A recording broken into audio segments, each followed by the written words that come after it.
আসসালামু আলাইকুম। সংবাদে আপনাদের সবাইকে স্বাগত জানাচ্ছি। আমি ফিরোজ তোহা। শুরুতেই সংবাদ শিরোনাম। বাংলাদেশের সর্বশেষ গুরুত্বপূর্ণ আপডেট সংবাদে আপনাকে স্বাগত। শুরুতেই সংবাদ শিরোনাম, পরে বিস্তারিত। প্রথমে জানাবো, সীমান্তে আগ্রাসন আর মেনে নেওয়া হবে না, দাদাদের বাহাদুরির দিন শেষ বললেন নাহিদ ইসলাম। জাতীয় নাগরিক পার্টি এনসিপির আহ্বায়ক নাহিদ ইসলাম বলেছেন, সীমান্তে ভারতীয় সীমান্তরক্ষী বাহিনী বিএসএফ এর আন্তর্জাতিক আইন লঙ্ঘন করে গ্রেনেড মারে, বিস্ফোরণ ঘটায়। সীমান্তে অনেক বাহাদুরি হয়েছে, আর নয়, সীমান্তে ভারতীয় আগ্রাসন আর মেনে নেওয়া হবে না। আর চাঁপাইনবাবগঞ্জে এনসিপির পথসভায় নাহিদ ইসলাম এসব কথা বলেছেন। এর আগে চাঁপাইনবাবগঞ্জ শহরে শান্তির মোড় থেকে বেলা 2টায় শুরু হয় এনসিপির জুলাই পদযাত্রা। পদযাত্রাটি শহরের বাতেনখার মোড়, নিমতলা মোড়, বরুন্দা মোড় এবং গাবতলা মোড় হয়ে নবাবগঞ্জ সরকারি কলেজের সামনে এসে শেষ হয়। পরে সেখানে পথসভা হয়। পথসভায় নাহিদ ইসলাম বলেছেন, সীমান্তে অনেক বাহাদুরি হয়েছে, দাদাদের সেই বাহাদুরি দিন শেষ হয়েছে। যদি আর কোনো সীমান্তের পায়তারা করা হয়, যদি সীমান্তে আগ্রাসন চালানো হয়, সীমান্তে আমার ভাইদের উপর অত্যাচারের চেষ্টা চালানো হয়, আমরা সীমান্তে লং মার্চ করব, আমাদের সীমান্ত আমরাই রক্ষা করব। জানাবো, দ্য টেলিগ্রাফের প্রতিবেদন, ইরানের মিসাইল হামলায় ইসরায়েলে ব্যাপক ক্ষয়ক্ষতি, 5টি ঘাঁটি ক্ষতিগ্রস্ত, গৃহহীন 15,000 মানুষ। ইহুদিবাদী ইসরায়েল এবং ইরানের সঙ্গে 12 দিনের সংঘাতে ইরানের ছোড়া ব্যালিস্টিক ক্ষেপণাস্ত্র হামলায় ধ্বংস হয়ে গেছে ইহুদিবাদী ইসরায়েলের বিভিন্ন গুরুত্বপূর্ণ স্থাপনা। প্রতিরক্ষা বাহিনী আইডিএফ এর অন্তত 5টি সামরিক ঘাঁটিতে সরাসরি আঘাত হানে ইরান। এসব হামলায় ইহুদিবাদী ইসরায়েলের সামরিক ঘাঁটি তছনছ করে দেওয়া হয়েছে। স্যাটেলাইট চিত্রে বিষয়টি দেখা গেছে, তবে ইহুদিবাদী ইসরায়েলেরা বিষয়টি এখনও গোপনই রাখতে চেয়েছিল। এরপর জানাবো, মার্কিন ইসরায়েল সমর্থিত ত্রাণ কেন্দ্রে খাবার নিতে গিয়ে 743 জন নিরীহ ফিলিস্তিনিকে হত্যা। যুক্তরাষ্ট্র ইসরায়েল সমর্থিত গাজা হিউম্যানিটেরিয়ান ফাউন্ডেশন বা জিএইচএফ এর ত্রাণ বিতরণ কেন্দ্রে গত কয়েক সপ্তাহে খাবার নিতে গিয়ে নিহত হয়েছে 743 জন ফিলিস্তিনি। এছাড়াও আহত হয়েছে আরও 4,891 জন। এই তথ্য জানিয়েছে গাজার স্বাস্থ্য মন্ত্রণালয়। এদিকে ইরানে নতুন করে বিপ্লবী গার্ড বাহিনীর 2 সদস্য নিহত।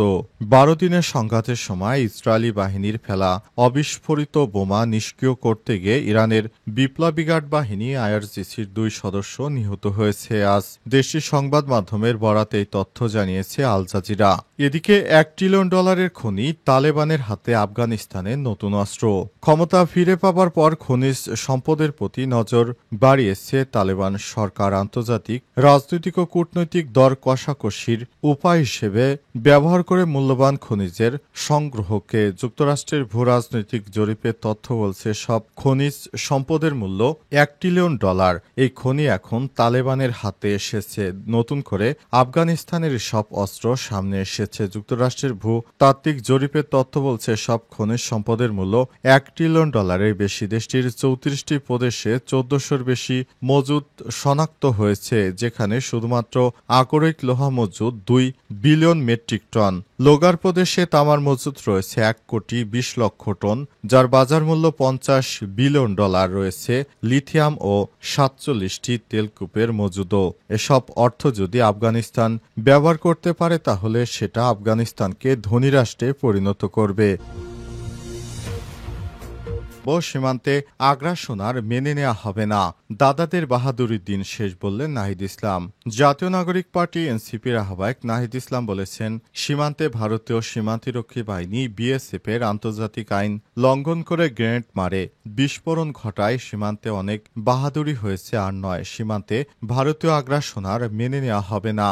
আজ চাঁপাইনবাবগঞ্জে এনসিপির পথসভায় নাহিদ ইসলাম এসব কথা বলেছেন। এর আগে চাঁপাইনবাবগঞ্জ শহরে শান্তির মোড় থেকে বেলা 2টায় শুরু হয় এনসিপির জুলাই পদ পদযাত্রাটি শহরের বাতেনখার মোড়, নিমতলা মোড়, বরুন্দা মোড় এবং গাবতলা মোড় হয়ে নবাবগঞ্জ সরকারি কলেজের সামনে এসে শেষ হয়। পরে সেখানে পথসভা হয়। পথসভায় নাহিদ ইসলাম বলেছেন, সীমান্তে অনেক বাহাদুরি হয়েছে, দাদাদের সেই বাহাদুরি দিন শেষ হয়েছে।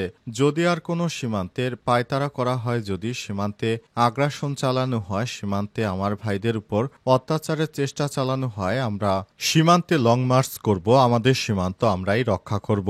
পথসভায় নাহিদ ইসলাম আরও বলেছেন, আমরা এসেছি জুলাই অভ্যুত্থানের বার্তা নিয়ে, যে বার্তা ইনসাফ ভিত্তিক রাষ্ট্র কায়েমের জন্য আমাদের স্বপ্ন দেখায়। আমরা বৈষম্যহীন বাংলাদেশ গড়তে চাই, সেভাবে বাংলাদেশটাকে আমরা এগিয়ে নিয়ে যেতে চাই। এ সময় তিনি বলেছেন, বিগত 17 বছরে আমাদের দেশটাকে ধ্বংসের দ্বারপ্রান্তে নিয়ে যাওয়া হয়েছিল, সেখান থেকে দেশটাকে আমরা ভালো পজিশনে নেওয়ার জন্য সর্বাত্মক কাজ করে যেতে চাই বলেছেন নাহিদ ইসলাম।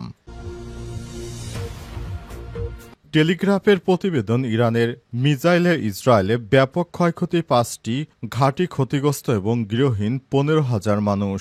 গত মাসে ইরান ইসরায়েলের 12 দিনের সংঘাতে ইরানের ছোড়া ব্যালিস্টিক ক্ষেপণাস্ত্র ইসরায়েলি প্রতিরক্ষা বাহিনী IDF এর অন্তত 5টি সামরিক ঘাঁটিতে সরাসরি আঘাত হানে। স্যাটেলাইট তথ্যের ভিত্তিতে আজ এক প্রতিবেদনে এমনটি জানিয়েছে ব্রিটিশ সংবাদ মাধ্যম the Telegraph. Oregon State university থেকে সংগ্রহ করা রাডার ভিত্তিক স্যাটেলাইট ডেটার বরাত দিয়ে প্রতিবেদনে বলা হয়েছে, ক্ষেপণাস্ত্রগুলো ইসরায়েলের সেনাঘাঁটি এবং অন্যান্য সংবেদনশীল স্থাপনায় আঘাত হানে। এছাড়াও প্রায় 15,000 ইসরায়েলি গৃহহীন হয়ে পড়েছে বলেও জানায় সংবাদ মাধ্যমটি। টেলিগ্রাফের প্রতিবেদনে বলা হয়েছে, অন্তত 6টি ইরানি ক্ষেপণাস্ত্র আঘাত হেনেছে ইসরায়েলের 5টি সামরিক ঘাঁটিতে। এর মধ্যে রয়েছে তেল নব বিমান ঘাঁটি, গিল্ট ইন্টেলিজেন্স ঘাঁটি, জিপরিত অস্ত্র ও শাহজাহান নির্মাণ কেন্দ্র।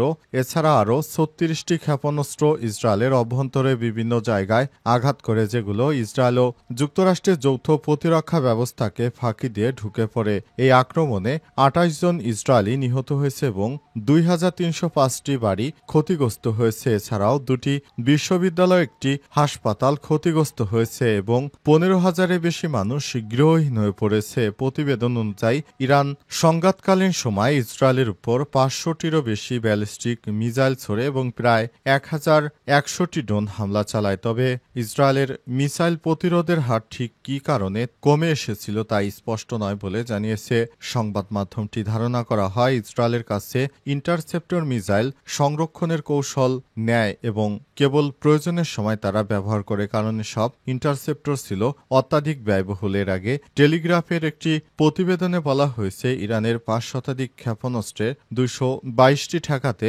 12 দিনে ইসরায়েলের খরচ হয়েছে প্রায় 1.5 বিলিয়ন মার্কিন ডলার।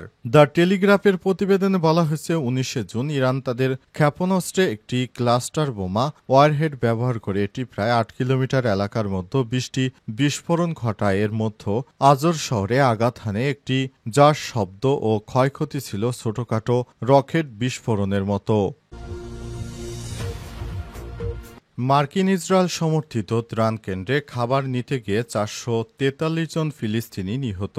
যুক্তরাষ্ট্র এবং ইসরায়েল সমর্থিত সংস্থা গাজা হিউম্যানিটেরিয়ান ফাউন্ডেশন বা GHF ত্রাণ বিতরণ কেন্দ্রে গত কয়েক সপ্তাহে খাবার নিতে গিয়ে নিহত হয়েছে 743 জন ফিলিস্তিনি। এছাড়াও আহত হয়েছে আরও 4,891 জন। আজ এই তথ্য জানিয়েছে গাজার স্বাস্থ্য মন্ত্রণালয়। এদিকে মধ্যস্থতাকারী দেশ কাতার ও যুক্তরাষ্ট্র মিশরে দেয়া যুদ্ধবিরতি পরিকল্পনা নিয়ে আলোচনার জন্য কাতারে প্রতিনিধি দল পাঠাচ্ছে ইসরায়েলের প্রধানমন্ত্রী বেঞ্জামিন নেতানিয়াহু। তবে আলোচনা চললেও গাজায় ইসরায়েলের হামলা থামেনি। রোববার ভোরেও গাজা জুড়ে ইসরায়েলের হামলায় 27 ফিলিস্তিনি নিহত হয়েছে। এছাড়াও গত 24 ঘন্টায় নিহত হয়েছে 78 ফিলিস্তিনি। ফলে ইতিমধ্যে ব্যাপক সমালোচনার মুখে পড়েছে GHF। একাধিক প্রতিবেদনে দাবি করা হয়েছে, সংস্থাটির কর্মীদের পাশাপাশি ইসরায়েলি বাহিনীও ত্রাণ নিতে আসা মানুষের উপর গুলি চালিয়েছে। গাজায় গত মে মাসের শেষ দিক থেকে ত্রাণ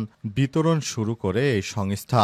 এদিকে মধ্যস্থতাকারী দেশ কাতার, যুক্তরাষ্ট্র ও মিশরে দেয়া যুদ্ধবিরতি পরিকল্পনা নিয়ে আলোচনার জন্য কাতারে প্রতিনিধি দল পাঠাচ্ছে ইসরায়েলের প্রধানমন্ত্রী বেঞ্জামিন নেতানিয়াহু। তবে আলোচনা চললেও গাজায় ইসরায়েলের হামলা থামেনি। আজ ভোরেও গাজা জুড়ে ইসরায়েলের হামলায় 27 ফিলিস্তিনি নিহত হয়েছে। এছাড়াও গত 24 ঘন্টায় নিহত হয়েছে 78 জন ফিলিস্তিনি। ফলে ইতিমধ্যে ব্যাপক সমালোচনার মুখে পড়েছে জিএইচএফ। একাধিক প্রতিবেদনে দাবি করা হয়েছে সংস্থাটির কর্মীদের পাশাপাশি ইসরায়েলি বাহিনীও ত্রাণ নিতে আসা মানুষের উপর গুলি চালিয়েছে। গাজায় গত মে মাসের শেষ দিক থেকে ত্রাণ বিতরণ শুরু করে এই সংস্থা।